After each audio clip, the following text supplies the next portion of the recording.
مسلمان بگڑ گئے، ان میں فساد آ گیا، ان کے حالات اتنے خراب ہو گئے کہ دوسرے لوگ دیکھ کر سے بجائے راغب ہونے کے نفرت کرتے ہیں۔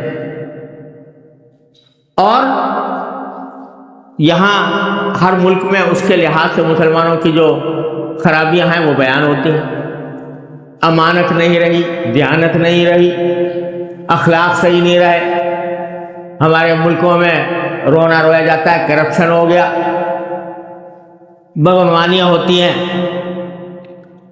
یہ تذکرہ ہوتا ہے کہ نہیں؟ شاید کوئی مجلس سے خالی نہ ہوتا،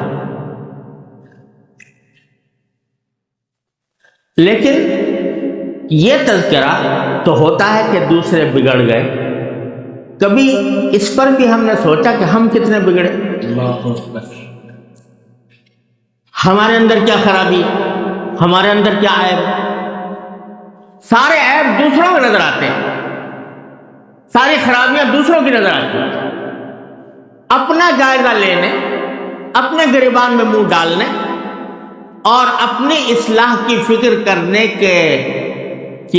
کا معاملہ بہت شاذ و نادر ہی ہوگا کسی اللہ کے بندے۔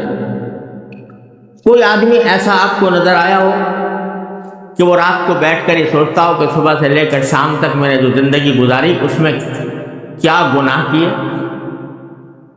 کیا میں نے غلطیاں کی، اور ان غلطیوں اور گناہوں سے آئندہ بچنے کا کیا راستہ ہے؟ یہ کبھی سوچا؟ بہت کم لوگ۔ قرآن کریم نے یہاں جو آیت میں نے پڑھی ہے اس نے عجیب انداز سے بات فرمائی، یا ایھا الذین آمنوا، اے ایمان والو، علیکم انفسکم، تمہیں چاہیے کہ اپنی خبر لو، علیکم انفسکم، اپنی خبر لو، لا یضرکم من ضل اذا اہتدیتم، اگر تم ہدایت پر آ گئے تو جو گمراہی کی طرف جا رہے ہیں وہ تمہیں کوئی نقصان نہیں پہنچاتا۔ لا یضرکم من ضل، جو گمراہی پر جا رہے ہیں وہ تمہیں نقصان نہیں پہنچا سکتے بشرطے کہ اذا اہتدیتم، تم ہدایت پر ہو۔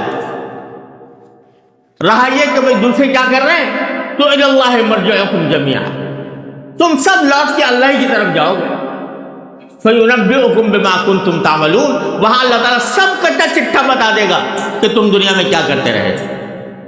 دوسروں کی خرابیاں بے شک بیان کرتے تھے، لیکن تم نے کبھی اپنے اوپر بھی غور کیا تھا؟ اپنی خبر لو۔